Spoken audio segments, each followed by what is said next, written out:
Bonjour à tous. Donc nous avons analysé dans les deux dernières séances le premier type de pathologie de la souveraineté du peuple, celle qui consistait à la canaliser et à la réduire sous les espèces de l'aristocratie élective et de la démocratie minimale. À côté de cette pathologie que j'appellerais de la canalisation, il faut maintenant aborder les pathologies de l'accomplissement, celles qui procèdent à un retournement de la démocratie en prétendant l'accomplir. Nous en distinguerons deux catégories. Ce que j'appellerai d'abord les énergétiques, qui entendent réaliser la souveraineté du peuple sous les espèces d'actions directes et immédiates, manière d'apporter une réponse radicale à la question de l'entropie démocratique. En second lieu, je distinguerai les institutions polarisées, celles qui visent à concentrer la souveraineté en exaltant notamment le pouvoir constituant. Et le principal exemple que nous prendrons est celui de la démocratie plébiscitaire. Pour bien appréhender le cadre de développement de ces pathologies, il faut commencer par redire quelques mots sur la figure originaire de la souveraineté du peuple, celle du pouvoir constituant, et rappeler les débats sur son statut dans le temps, ainsi que sur les moyens d'en conserver la force. Le moment constituant s'appréhende comme l'expression d'une souveraineté directement agissante. Il s'identifie au pouvoir de commencement qui suit une révolution ou un changement de régime. En lui, la souveraineté se donne donc immédiatement comme une force créatrice, libre de toute contrainte. Elle est puissance immédiatement active. Ce moment d'incarnation d'une pure souveraineté a marqué l'histoire de toutes les démocraties. Il a cependant été beaucoup plus sensiblement ressenti en France qu'en Amérique. Outre-Atlantique, en effet, la Constitution fédérale de 1787 a surtout parachevé un processus commencé en 1776 avec la déclaration d'indépendance et l'élaboration consécutive des 13 constitutions des différents États, textes eux-mêmes en partie nourris par les différentes chartes coloniales qui avaient été octroyées par Londres. La situation était bien différente en France. Tout y était à construire. La page était blanche, d'où le sentiment presque enivrant des constituants français d'avoir à créer un ordre nouveau ex nihilo. Sieyès est celui qui a le mieux exprimé en France ces dimensions natives du pouvoir constituant comme pure expression de la souveraineté populaire, comprise comme pouvoir de commandement radicalement autonome, libre de toute entrave, par son objet même d'abord. Le terme de constitution débordait en effet alors celui de code. Il renvoyait à l'idée d'une création, d'une mise en forme et d'une mise en institution, d'un corps à structurer, par son sujet aussi, la nation. Celle-ci existait pour le pouvoir constituant comme un fait, une réalité déjà donnée, comme une histoire aussi. Sieyès disait « La nation existe avant tout, elle est à l'origine de tout. Elle n'a pas à être instituée dans cette mesure. Une nation, disait-il, ne sort jamais de l'état de nature. » Dans le moment constituant, cette nation était donc radicalement libre. Elle était, je le cite, volonté libre et indépendante. Elle incarnait bien, dans cette mesure, un pur pouvoir d'auto-institution. Sa volonté est la loi même, dira encore Sieyès. C'est une formule qui anticipait le célèbre adage constitutionnel selon lequel la loi est l'expression de la volonté générale. Cette idée d'une volonté directement active, totalement effective, sera l'un des principaux thèmes martelés dans Qu'est-ce que le tiers-État ? De quelque manière qu'une nation veuille, y lit-on, il suffit qu'elle veuille. Toutes les formes sont bonnes et sa volonté est toujours la loi suprême. Le pouvoir constituant était le véhicule de cette volonté, d'où sa centralité dans l'imaginaire révolutionnaire. Il renvoyait à la fois à l'enregistrement d'une rupture fondatrice et à l'activation d'une volonté générale directement productrice d'effets. La fascination pour ce pouvoir constituant venait ainsi de ce qu'il semblait fait pour illustrer et donner vie aux pages les plus ardentes du contrat social. Le pouvoir constituant, répétait en effet Sieyès, est la volonté nationale. Il peut tout en son genre. Il est libre de toute contrainte et il est libre de toute forme. Le fait que ce pouvoir puisse être confié à des représentants extraordinaires, spécialement nommés à cet effet, lui apparaissait en l'occurrence tout à fait secondaire, purement circonstanciel et matériel, tant l'œuvre d'émancipation et de fondation de la liberté imposait ses évidences et ses urgences. Il n'y avait pas en la matière d'ambiguïté, aucune tentative ou tentation d'appliquer à ces représentants extraordinaires une capacité particulière qui les aurait distingués des citoyens, les ferait considérer comme plus capables d'eux. L'exercice du pouvoir constituant dérivait d'une délégation purement fonctionnelle. Il ne requérait en outre l'exercice d'aucune compétence spéciale. Ces représentants s'imposaient donc comme un fait et ne s'inscrivaient donc nullement dans le cadre des mécanismes ordinaires du gouvernement représentatif. Leur existence était limitée à l'exercice d'une fonction particulière. La question de l'entropie représentative ou de la distinction représentative était donc sans objet dans ce cas, admettait-on. L'essentiel était alors de souligner la spécificité de ce pouvoir constituant en sa singularité. Pouvoir unique et primitif, pouvoir originaire et unique, acte impératif de la nation surgi du néant, pouvoir suprême latent. Voilà toutes les expressions que l'on a vues employées pendant l'été 1789. Ces formules saisissantes ont alors été forgées pour suggérer la nature de ce pouvoir constituant et en dire la puissance de création d'un ordre nouveau. Un juriste du début du XXe siècle, et ça n'est pas n'importe qui parce que c'est Ulrich Preuss qui a été le principal rédacteur de la Constitution de 1919 en Allemagne, qui a donné naissance à la République de Weimar, en parlera de son côté de façon imagée, je le cite, comme de la version sécularisée du pouvoir divin de créer un ordre sans y être soumis. En même temps que la nation qu'il exerçait avec lui l'évidence d'une unité indivisible, elle était aussi assimilée, cette notion de pouvoir constituant, à celle d'un démos total, pour reprendre une célèbre formulation de Marx dans la critique du droit politique hegelien. Peuple-principe donc, pleinement identifié aux droits et aux valeurs destinées à le constituer. Fallait-il en conséquence laisser ce pouvoir se dissiper après que soit accomplie son œuvre? Dire comme Portalis, le rédacteur du Code civil, c'est la parole du Créateur qui commande une fois pour gouverner toujours.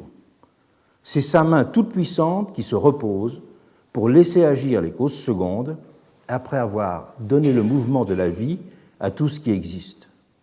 Fallait-il, de cette façon suggérée par Portalis, repousser dorénavant une puissance estimée trop radicale, une image dérangeante, voire virtuellement menaçante de la souveraineté du peuple?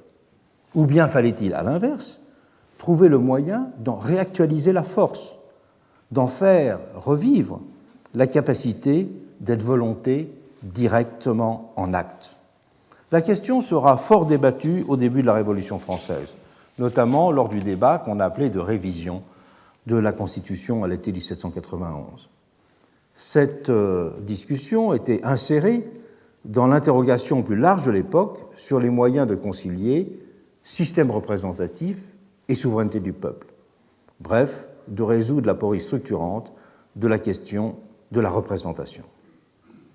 Certains proposeront dans ce contexte de dénouer la tension fondatrice en proposant de redonner périodiquement vie au pouvoir constituant et d'équilibrer ainsi le risque de despotisme représentatif.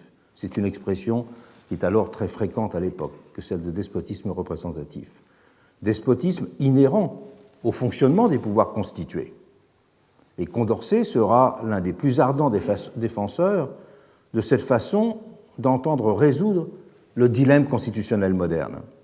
Son idée était tout simplement de donner une dimension générationnelle à une procédure de révision constitutionnelle de façon à ce que chaque citoyen puisse être impliqué au moins une fois dans sa vie dans la redéfinition des règles organisatrices du contrat social. Mais plus encore que Condorcet, c'est Brissot, le rédacteur du Patriote français, l'une des principales figures du cercle social, qui se fera le champion et le théoricien d'une telle vision du renouveau et du ressurgissement du pouvoir constituant. Et pourtant, c'était un vigoureux défenseur des principes représentatifs, dans l'esprit très voisin d'un Sieyès, pour l'organisation des pouvoirs constitués. Mais cette vision représentative classique pour les pouvoirs constitués se doublait chez lui d'une invitation à laisser toujours ouverte la porte du pouvoir constituant, considérée comme mémoire et actualisation à la fois de la souveraineté originaire du peuple. Brissot se faisait ainsi le défenseur d'une souveraineté véritablement active du peuple, en même temps qu'un théoricien classique du gouvernement représentatif. Il s'est très longuement expliqué sur les conditions de cette articulation dans une consistante brochure de août 1791, Discours sur les conventions. La souveraineté du peuple, insistait-il dans ce texte, n'est qu'un vain mot si elle n'implique pas une suprématie active sur tous les pouvoirs délégués.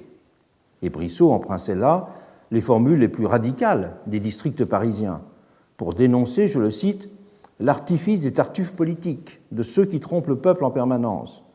Ce qu'il refusait, c'était de suivre ceux qui, comme Barnave ou Sieyès ou Roederer, finissaient par effacer la souveraineté du peuple en absolutisant la représentation. Et ce qu'il appelait de ses voeux, c'est ce qu'il a nommé la mise en place d'un pouvoir conservateur de la souveraineté du peuple. Et ce pouvoir, disait-il, nous le connaissons, il existe, ce sont les conventions périodiques de modification de la Constitution. Maintenir vivante la souveraineté du peuple supposait ainsi, selon son extraordinaire formule, de ressusciter à certaines époques le pouvoir constituant. La formule avait alors fait florès et on la retrouve dans de nombreuses brochures. Et c'est de cette manière que Brissot proposait de concilier la fidélité à l'inspiration rousseauiste avec la reconnaissance du caractère incontournable de certaines procédures représentatives. Et il note à cet effet, si Rousseau avait dit que la démocratie pure d'un petit peuple offre plus de liberté qu'une démocratie représentée, il aurait dit une vérité. Mais soutenir qu'on est plus libre du moment où on est représenté, c'est, dit-il, mettre Constantinople à côté de Londres. Et pourtant, il y a quelques distances entre leurs régimes. Rousseau, continue Brissot, n'aurait pas ainsi calomnié le système représentatif s'il avait vu à côté un frein aux entreprises des représentants. Et ce frein, nous le connaissons, ce sont les conventions périodiques. Le système représentatif ne devient tyrannique que là où ce frein n'existe pas. Mais, conclut Brissot, hélas, les conventions n'étaient pas bien connues au moment où il écrivait. Brissot redéfinissait de la sorte le cadre du problème révolutionnaire. Il cessait de l'appréhender en termes uniquement procéduraux, les formes d'intervention du peuple contrebalançant par exemple des tours représentatifs, pour le resituer dans une économie générale du temps politique et des institutions démocratiques représentatives. Brissot avait ainsi proposé de donner forme intermédiaire à ce qu'il appelait l'intervalle immense qui sépare une simple souveraineté-autorisation, qui peut à la limite être conçue comme chez Hobbes comme un seul moment originaire, dans lequel histoire et fiction deviennent indissociables, et une souveraineté permanente qui serait celle d'un peuple continuellement législateur et magistrat. En distinguant la politique ordinaire, exécutive et législative, qui met en œuvre une souveraineté déléguée, et une politique extraordinaire, constitutionnelle, qui s'appuie plus directement sur une volonté populaire, Brissot ouvrait ainsi la voie aux théories de la démocratie que l'on qualifie aujourd'hui de dualistes. On parle ainsi de politique politisante opposée à la politique politisée, de démocratie gouvernante opposée à la démocratie gouvernée, ou comme chez Bruce Ackerman, le principal théoricien actuel de cette vision dualiste, de politique normale et de politique constitutionnelle ou révolutionnaire. Les périodes de politique normale étant marquées souvent par une faible participation des citoyens, le rôle majeur joué par les affrontements d'intérêts et celui des appareils, alors que les moments beaucoup plus rares de politique constitutionnelle ou révolutionnaire sont caractérisés, eux, par l'implication, la mobilisation. De la même façon, un autre philosophe américain de la démocratie, Sheldon Wolin, appelait dans ses vœux, dans ces termes, le développement de ce qu'il appelait une démocratie fugitive, liée à une forme de théâtralisation de moments essentiels. Il attirait de la sorte l'attention, suivant cela nombre d'autres bons auteurs, qu'il était nécessaire de distinguer le champ de la démocratie qui est celui du politique, alors que le champ de l'action gouvernementale est celui de la politique. Il y aura pendant la période révolutionnaire en France bien d'autres façons de chercher à concilier le système représentatif avec une souveraineté populaire directement active. Une des principales suggestions émises était d'inventer, le terme était très fréquent à l'époque, un quatrième pouvoir. Un quatrième pouvoir qui aurait eu pour fonction spécifique d'être justement le gardien de la souveraineté du peuple, en ayant notamment la capacité de s'opposer aux éventuels débordements du pouvoir législatif. Et cette question avait notamment été au cœur des débats du début de l'année 1793, alors que s'amorçait la préparation de la nouvelle Constitution. Il était question, dans beaucoup de projets, d'institutionnaliser cette fonction de gardiennage du pouvoir constituant, cette fonction de surveillance qui auparavant avait été essentiellement dévolue à l'opinion publique. Et beaucoup chercheront la voie d'établir un régulateur, un surveillant, un tribunal qui soit celui de la conscience du peuple, une force morale. Beaucoup de projets ont été mis en place avec partout un même objectif, c'est de prévenir, l'expression fait Flores à l'époque, les crimes de lèse-souveraineté du peuple. Et quelqu'un proposera même d'inclure dans le code pénal ce crime de lèse-souveraineté du peuple. Il y a aussi la notion qui renaît de celle de tribunal des censeurs. Et c'est le moment de la Révolution pendant lequel on se met à relire les chapitres du contrat social, où on se met à relire Montesquieu dans l'esprit des lois pour retrouver les fameux chapitres consacrés aux efforts à Sparte, ou les chapitres consacrés aux tribuns à Rome, ou encore, il suffit de regarder le dictionnaire d'économie politique et diplomatique qui paraît alors de Démonnier pour voir les très longues pages qui sont consacrées dans l'article qui fait près de 200 pages consacré à l'Amérique, qui sont consacrées au Conseil des censeurs qui avait été institué en Pennsylvanie et au Vermont pour contrôler les parlementaires. Et l'architecture du projet présenté par Condorcet à cette période avait été dans ce même sens de la définition de ce que j'ai appelé une souveraineté complexe. Dans toutes ces propositions se retrouvait enfin, en effet, l'idée que ce n'était pas par la visée d'une représentation parfaite, sans frottement, faisant coïncider les représentants et les représentés, que l'on pouvait approcher l'idéal démocratique, qu'il s'agissait au contraire de démultiplier et de pluraliser les procédures représentatives et de concevoir l'institutionnalisation d'une souveraineté de contrôle aux côtés d'une souveraineté d'autorisation. Ces pistes ne seront pas suivies pendant cette période par une démocratie française qui était crispée sur son monisme. Mais ces pistes avaient ouvert des perspectives qui ne cesseront de nourrir des projets d'activation de la démocratie, notamment plus tard, quelques années plus tard en France, ou les espèces de jurys constitutionnels, puis de cours du même nom. Les projets et les expériences dont je viens de faire très rapidement mention revenaient au fond à compliquer la démocratie pour tenter de mieux l'accomplir, à introduire en son sein des procédures de révision, de réflexivité ou on dirait dans le langage informatique d'aujourd'hui, de réinitialisation. Les pathologies de la souveraineté vont se manifester, à l'inverse, sous les espèces de mouvements conjoints d'exacerbation, de polarisation et de simplification de ces formes, prétendant de cette façon résoudre ces apories constituantes sur un mode moniste. Elles peuvent être changées dans les deux grandes catégories que j'ai mentionnées dans mes premiers mots d'introduction, les énergétiques d'un côté et les institutions polarisées de l'autre. Les énergétiques poursuivent la recherche d'une souveraineté accomplie sous les espèces d'une action, accélérant le temps, focalisant l'espace et l'action, de manière à constituer des foyers visibles de puissance collective et immédiate, susceptible de rendre malléable le monde. Les institutions polarisées, quant à elles, désignent des formes politiques censées être capables de produire un effet de concentration, résolvant en elles-mêmes la tension entre démocratie directe et système représentatif. Et la principale d'entre elles est la démocratie plébiscitaire, le césarisme, exaltant le pouvoir constituant. Je commence donc par parler des énergétiques de la souveraineté.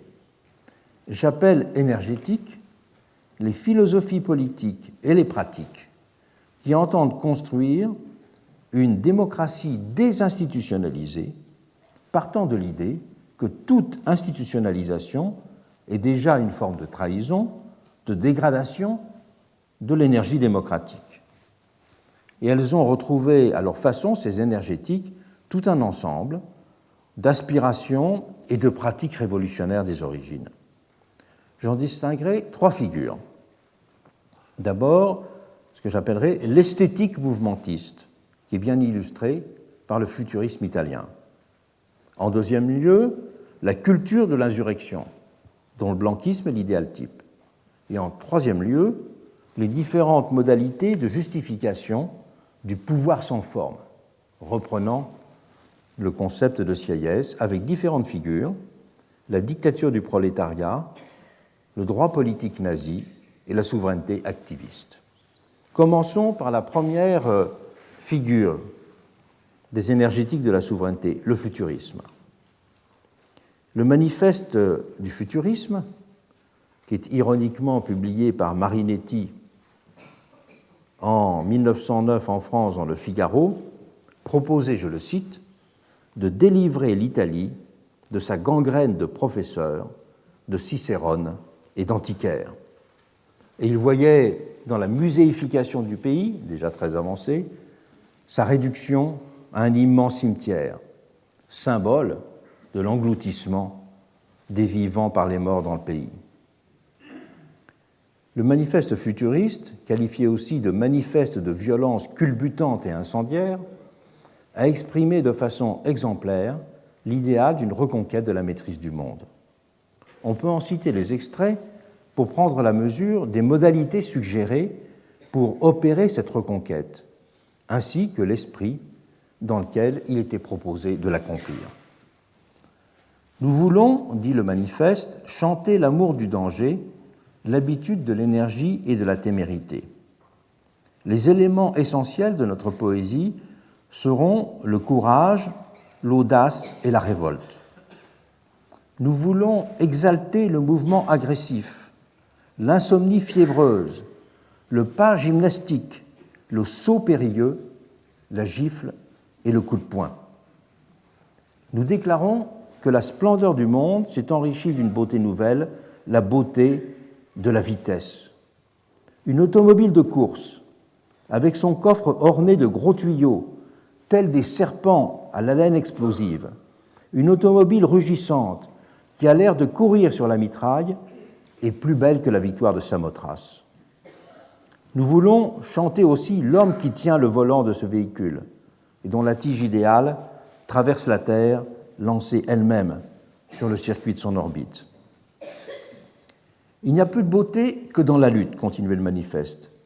Pas de chef-d'œuvre sans un caractère agressif. la poésie doit être un assaut violent contre les forces inconnues pour les sommer de se coucher devant l'homme. Le temps et l'espace sont morts hier.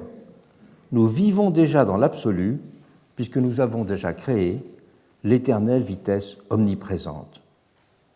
Nous voulons, poursuivait le manifeste, aussi glorifier la guerre, la seule hygiène du monde, le militarisme, le patriotisme, le geste destructeur des anarchistes, les belles idées qui tuent, et ils ajoutaient, et le mépris de la femme. C'était très antiféministe, le manifeste futuriste. Et il disait encore, nous chanterons les grandes foules agitées par le travail, le plaisir ou la révolte, les ressacs multicolores et polyphoniques des révolutions dans les capitales modernes, la vibration nocturne des arsenaux et des chantiers sous leur violente lune électrique, les gares gloutonnes, avaleuses de serpents qui fument, les usines suspendues aux nuages par les ficelles de leur fumée, les paquebots aventureux flairant l'horizon, les locomotives au grand poitrail qui piaffent sur les rails, tels d'énormes chevaux d'acier bridés de longs tuyaux, ainsi que le vol glissant des aéroplanes dont l'hélice a des claquements de drapeaux et des applaudissements de foules enthousiastes. Dans ce texte, bien connu, il y a une poétique moderniste et industrielle du futurisme, une peinture surtout, qui a célébré les mouvements de foule, les paroles-actions, les couleurs stridentes, les torsions de la réalité. Fait significatif, c'est d'ailleurs dans ces arts figuratifs que le futurisme a produit ses plus puissants effets. Pensons en particulier aux saisissants tableaux de Boccioni. Comme si les images disaient mieux que les mots comment le réel pouvait être accéléré, bousculé, réinterprété et dompté. Mais il y a eu aussi, et c'est ce qui nous intéresse ici, une esthétique politique du futurisme. Le mouvement, la vitesse et la guerre donnent à la volonté sa pleine intensité, son efficacité immédiate dans la vision futuriste du monde. L'action y produit en effet des résultats directement visibles. Le futurisme, disait Marinetti, est volonté infatigable. Il est optimisme artificiel opposé à tous les pessimismes chroniques. Et c'est pour cela que Marinetti et les futuristes salueront avec un grand enthousiasme la conquête de la Libye en 1911, avec un nouveau manifeste qui commençait par ces mots « Nous, futuristes, qui depuis plus de 2 ans glorifions l'amour du danger et de la violence, le patriotisme et la guerre, seule hygiène du monde, nous sommes heureux de vivre finalement cette grandeur futuriste d'Italie, tandis qu'agonise l'immonde engeance des pacifistes, terrés désormais dans les caves de leur dérisoire palais de la Haye. » Marinetti célébrera ensuite également avec emphase l'entrée en guerre de l'Italie aux côtés des Alliés en 1915, déclarant du même coup 1915 l'année futuriste, parce qu'il estimait que la guerre actuelle est le plus beau poème futuriste apparu jusqu'ici. On peut aussi rapprocher cette célébration des futuristes de celle de Gabriele D'Annunzio, pour qui la guerre représentait, je le cite, la perspective de transformer enfin en action un esthétisme jamais totalement résolu sur le papier. Et sa fameuse occupation de Fiume, en Dalmatie, conduite du 12 septembre 1919 au 21 décembre 1920, avec ses légionnaires, constitua, à la fin de la Première Guerre mondiale, une sorte de laboratoire politique où furent expérimentées des techniques de communication dont s'inspirera directement le fascisme pour mobiliser et nationaliser les masses, en même temps que D'Annunzio entendait développer, disait-il, un pouvoir artiste dans un esprit très voisin de celui du futurisme. Célébré par les fascistes, puis écarté par eux, D'Annunzio avait donné à Fiume un éclat national à une esthétique politisée que les futuristes approfondiront. Cette dimension de leur intervention avait déjà été amorcée en septembre 1918, avec la création de Roma Futurista, journal destiné à lancer le parti politique futuriste. Son manifeste appelait au nationalisme révolutionnaire, à l'éducation patriotique du prolétariat et à une mobilisation industrielle complète. Il est frappant de constater qu'un an plus tard, en 1919, le premier manifeste fasciste, le programme des faisceaux italiens de combat, employait un langage dans lequel on retrouvait nettement trace des textes futuristes. L'adjectif dynamique, par exemple, y était omniprésent. Et après diverses péripéties, Marinetti se rapprochera sans ambiguïté de Mussolini, avec la parution en 1924 de son texte Futurisme et fasciste. Il ne faut certes pas pousser trop loin le parallélisme entre les deux mouvements. Le futurisme finira par évoluer vers un certain maniérisme et le fascisme se fera progressivement beaucoup plus conservateur.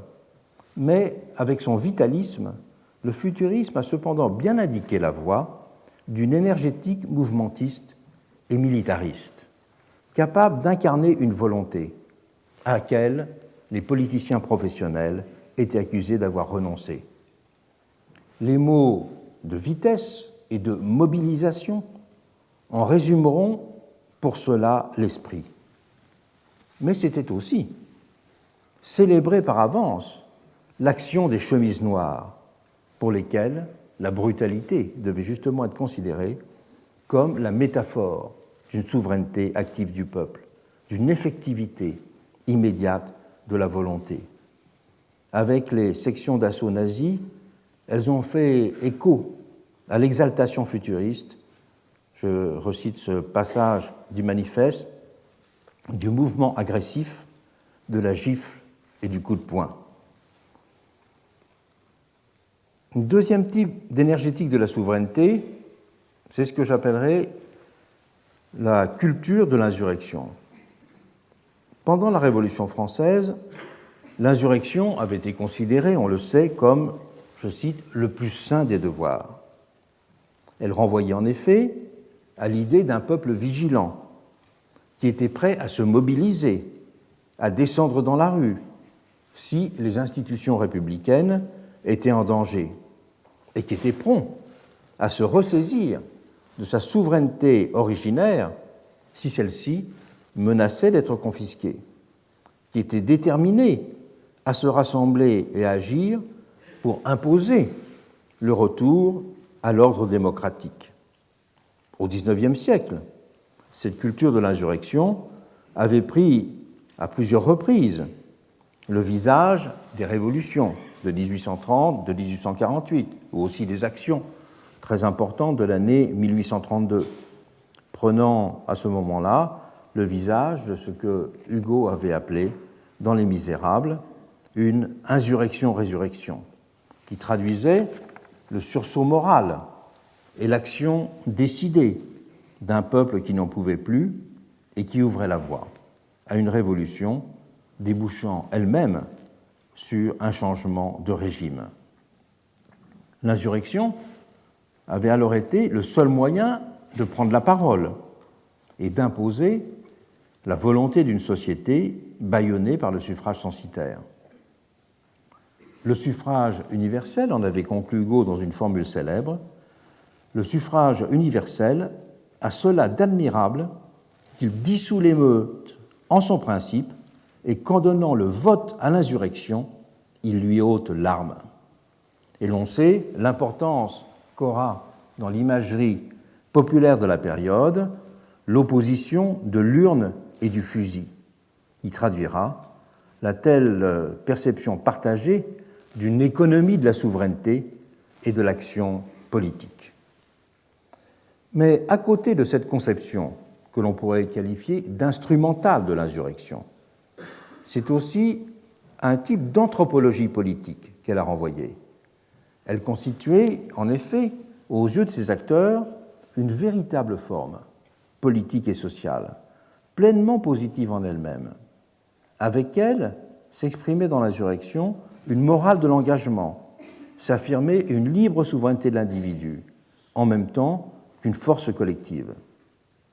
Ces insurgés, et la littérature qui a parlé d'eux, et l'iconographie qui les a montrés, a ainsi souvent célébré l'espèce de fonction d'incarnation qui s'opérait dans le soulèvement populaire, qui rendait immédiatement visible et sensible la figure d'un peuple fier et souverain. Dans l'insurrection, ce peuple exprimait une puissance originaire, une force directement agissante, un pouvoir sans forme à nouveau, qui résolvait de la sorte la tension inhérente à toute mise en institution du social. L'insurrection en venait même à se confondre de la sorte avec le peuple lui-même, la forme politique et la figure sociale s'épousant parfaitement dans une forme enfin adéquate de la généralité sociale. Et dans les grands récits de ces moments historiques, on finissait d'ailleurs par parler, comme si ça allait de soi, on parlait d'une insurrection comme une personne qui avançait, reculait, souffrait, laissait éclater sa joie, imposait le respect, ou s'abîmait dans l'ivresse. Toute une poétique de la barricade a ainsi prolongé, surtout dans les années 1830 et 1840, cette célébration morale et politique de l'insurrection. Son caractère militairement dérisoire, qui a tôt été moqué et stigmatisé par Marx, pesait ainsi peu par rapport à sa dimension indissociablement morale et symbolique. Avec la barricade, l'insurrection prenait forme en même temps qu'elle prenait force, pourrait-on dire. Elle fixait un but aux insurgés et leur donnait une identité lisible.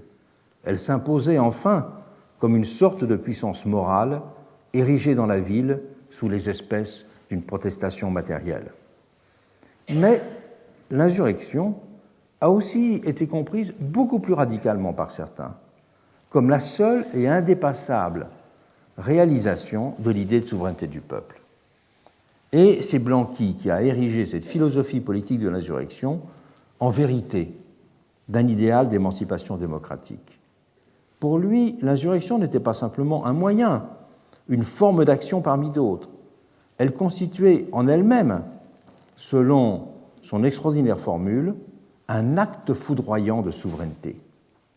Elle incarnait pour cela l'idée démocratique débarrassée de ses contingences menaçantes, solution enfin trouvée dans l'action aux apories premières de la souveraineté du peuple. En elle prenait ainsi forme une sorte de démocratie utopique, affranchie de toute disposition institutionnelle précise. Et énergique est effectivement l'un des adjectifs clés du vocabulaire de Blanqui. L'énergie était, dans son esprit, ce qui dissolvait les résistances, ce qui permettait d'opérer une fusion des personnes et des choses, ce qui transfigurait la réalité. L'inactivité, c'est la mort, résumait-il lapidairement.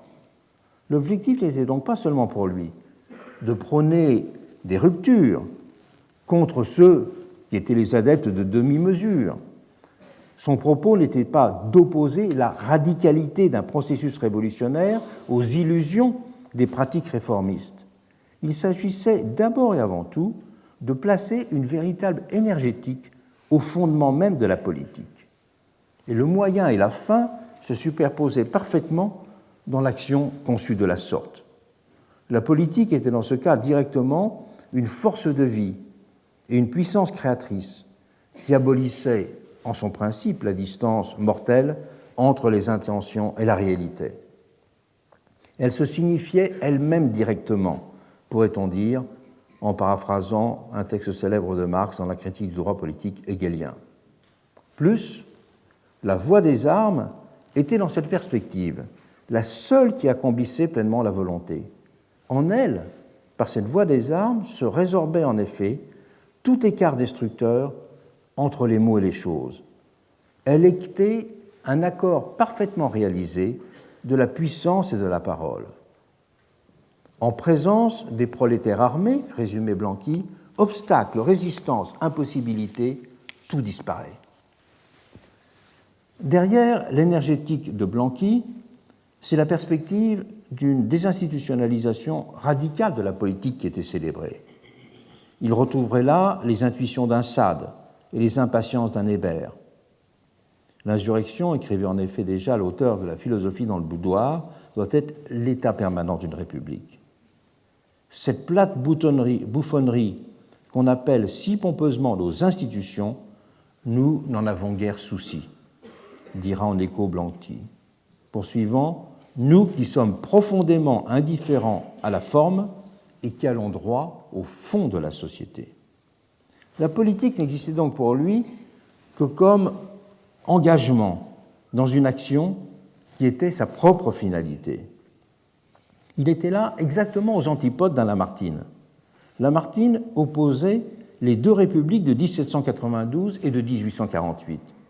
Il disait « La République de 1792 a été un combat, celle de 1848 a réussi à devenir une institution. » Et Blanqui, lui, refusait justement cette opposition du combat et de l'institution, car toute institution était déjà pour lui une forme d'abandon.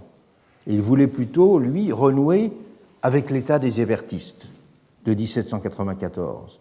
Et comme Hébert, l'enragé, il ne croyait qu'à la force décapante de l'action, à la puissance immédiatement régénératrice de la destruction de l'ordre établi, à la tension qui maintient intacte l'intention première.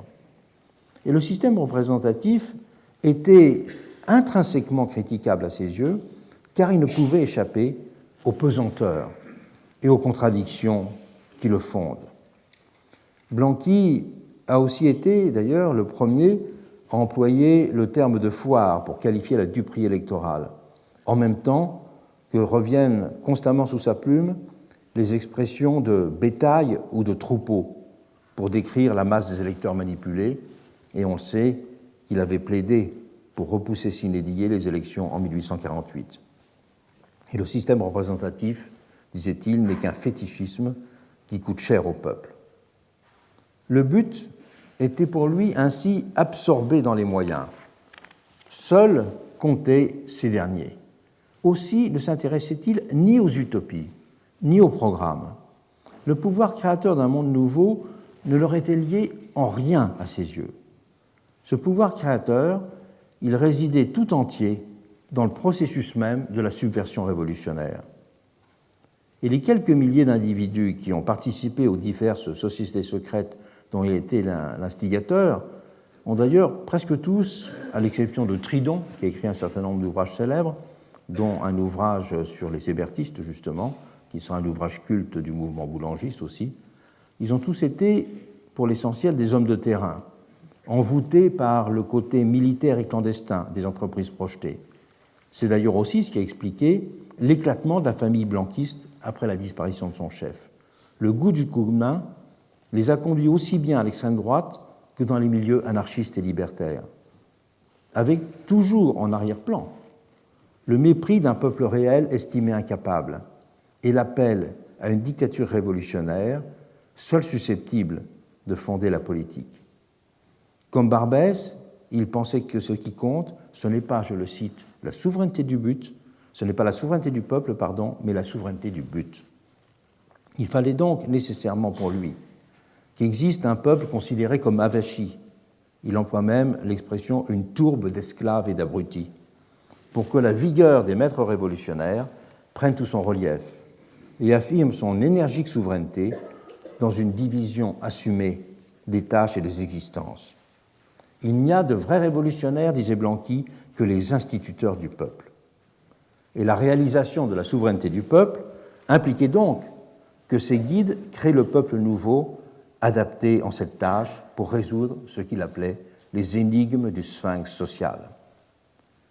Blanqui était bien à cet égard une sorte d'anti-Guizot. Il en reproduisait dans l'univers inversé au sien de la Révolution et de l'insurrection la vision capacitaire et l'idée d'une souveraineté de la raison. Victor Hugo dira « Il y avait dans cet homme un aristocrate brisé et foulé aux pieds par un démagogue ». C'était sa formule qu'il employait pour expliquer les contradictions du personnage et la nature du projet dont il s'était fait le héros. Troisième catégorie d'énergétique de la souveraineté, celle qui développe un pouvoir sans forme et sans règle. Le pouvoir constituant, on l'a dit, présente un caractère particulier au point de vue juridique. Parce qu'il est créateur d'un ordre nouveau, la puissance qu'il recèle est bien de fait rebelle à une intégration dans un système hiérarchisé de normes et de compétences. Dans son cas, on peut vraiment reprendre la formule fameuse de Sieyès, la réalité est tout, la forme n'est rien. Et les juristes ont beaucoup discuté de cette formule et de cette qualité particulière du pouvoir constituant. Et si la plus grande part d'entre eux ont conclu que le pouvoir constituant était du même coup à l'extérieur d'un ordre normatif, stricto sensu, il n'est cependant pas complètement extérieur à l'idée d'un ordre juridique, parce que sa visée est bien juridique d'abord, puisque le pouvoir constituant se donne pour tâche d'établir un ordre juridique. Il se subordonne donc sur le mode de sa raison d'être à une certaine idée du droit. Et il n'est pas non plus ensuite une force purement matérielle, puisqu'il procède généralement d'une situation révolutionnaire engendrée par le sentiment d'un insupportable désordre établi, c'est-à-dire d'une situation dans laquelle le droit ou soit n'existe pas, soit il a été bafoué. Mais la fascination que n'a cessé d'exercer ce pouvoir constituant ne tient pas à ce caractère formellement équivoque, au regard d'une stricte théorie des normes. Elle se lie surtout au fait qu'il a laissé entrevoir la possibilité de considérer d'un œil neuf une certaine radicalité politique, en faisant advenir un monde immédiatement malléable dans lequel l'action n'est bornée par aucune règle. Il y a eu historiquement plusieurs figures de cette transmutation des caractéristiques d'un moment constituant, nécessairement limité dans le temps, dans une théorie politique constituée. On peut en distinguer trois. Celle d'un état d'urgence structurel, qui consiste à étirer le moment constituant. En second lieu, celle d'un peuple état de nature qui préexisterait à tout droit positif, façon de naturaliser la volonté constituante. Et en troisième lieu, celle d'un activisme permanent qui puisse maintenir l'absence totale de détermination qui est au fondement du pouvoir constituant. La première figure, celle de l'état structurel d'urgence. Elle revient à passer d'une définition propre du mouvement constituant, comme période brève d'écriture d'une constitution, à une définition figurée, la période nécessairement beaucoup plus longue de construction d'une société nouvelle ou de développement d'un projet politique. Dans le vocabulaire marxiste-léniniste, c'est exactement ce à quoi correspondait la notion de dictature du prolétariat, comme période de non-droit au sens strict du terme, c'est-à-dire l'existence d'une norme objective applicable à tous les individus.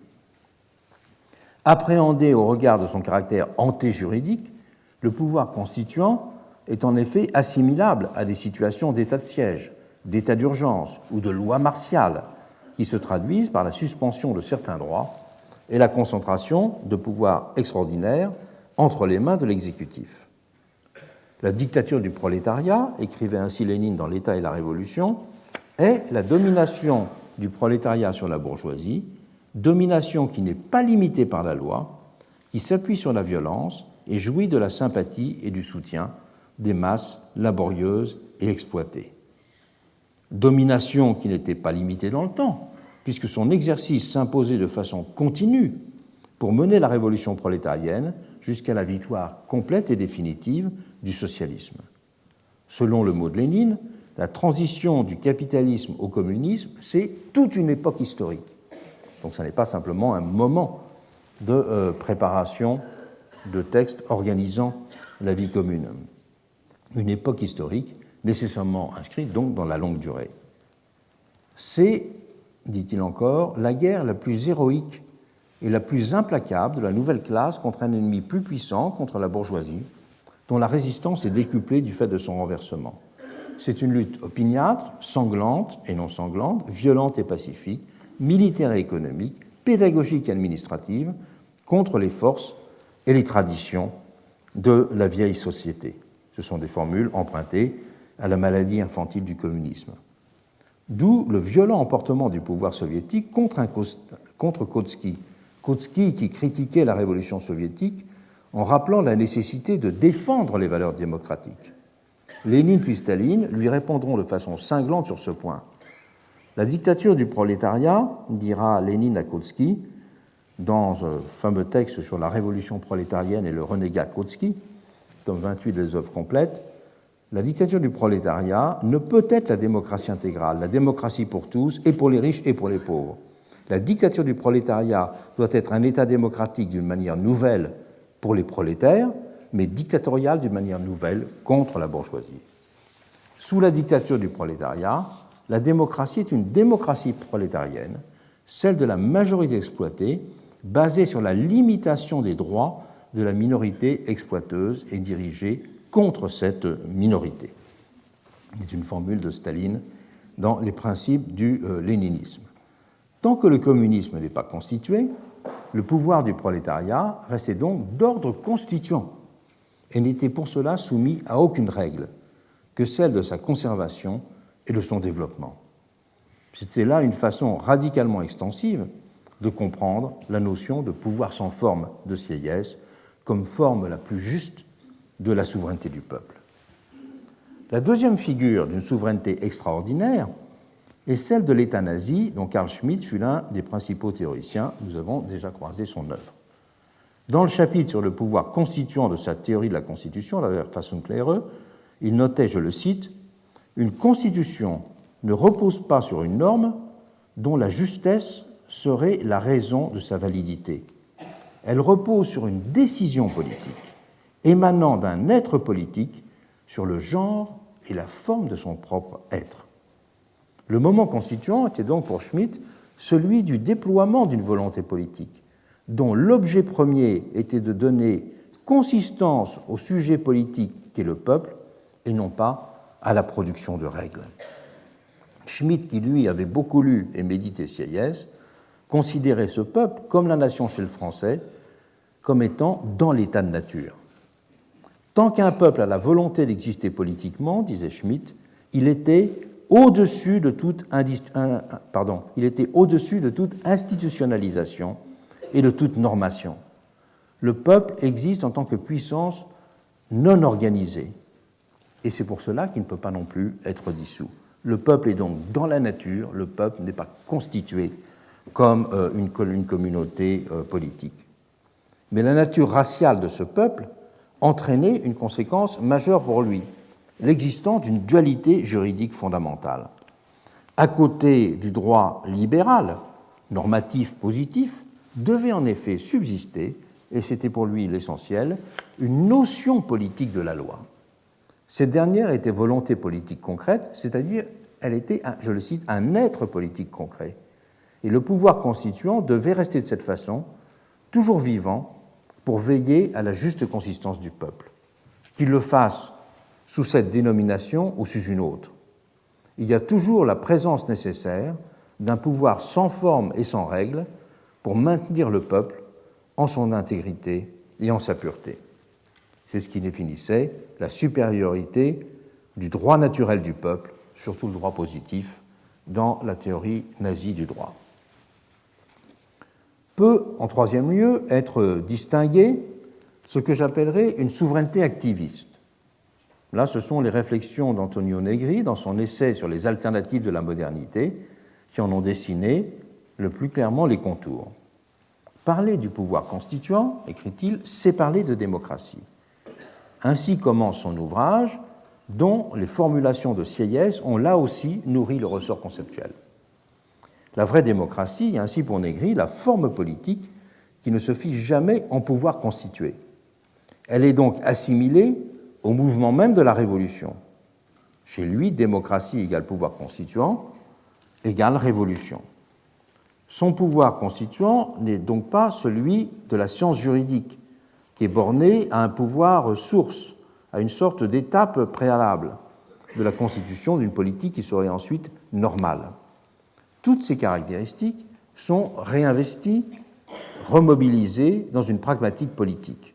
Et il les décline successivement, un certain nombre de formulations que je rappelle. création d'un temps doté d'une prodigieuse capacité d'accélération, temps de l'événement, temps où la singularité accède à la généralité, un pouvoir à la fois expansif et illimité dans l'espace. Émergence, écrit-il encore, hors du tourbillon du vide, de l'abîme de l'absence de détermination, comme besoin totalement ouvert. Existe aussi, dit-il toujours, comme dilatation révolutionnaire de la capacité humaine de faire l'histoire, comme acte fondamental d'innovation et donc comme procédure absolue. Ce type de pouvoir constituant que Negri veut instaurer en forme accomplie de la démocratie implique donc le ferme refus de l'enclore, de le retenir et de le ramener dans des catégories du droit, ou encore, selon sa formule, de le réduire à la routine administrative.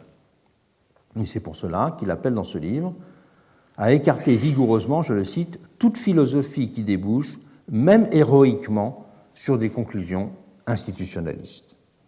Il s'agit au contraire pour lui de maintenir ouvert ce que la pensée juridique voudrait refermer. Faire en sorte, je le cite, que le processus que le pouvoir constituant met en branle ne s'arrête plus. Et par là, de construire un surcroît d'être éthique, d'être social, de communauté. Il n'est pas facile de comprendre ce que recouvrent pratiquement ces formules, car elles peuvent, à minima, être rapprochées, par exemple, de l'exigence d'un Claude Lefort de voir l'idée démocratique maintenue dans l'exigence d'un travail sur elle-même, permanent, d'un travail sur elle-même qui ne soit jamais achevé, à milieu donc de l'attente d'un grand soir. Elles peuvent aussi être rapportées à une esthétique romantique de l'impatience ou de l'attrait pour un désordre créateur. Mais elles peuvent tout aussi bien inviter à une désinstitutionnalisation absolue de la politique et consacrer les actes de rupture les plus extrêmes, à penser impossible, donc encore, le progrès des institutions démocratiques. Et c'est là alors, dans cette troisième interprétation, une façon de penser la démocratie sur le mode de son retournement contre elle-même, laissant de fait le monde réel et la société à un abandon qui ne serait plus contrarié que par des actes désespérés et isolés.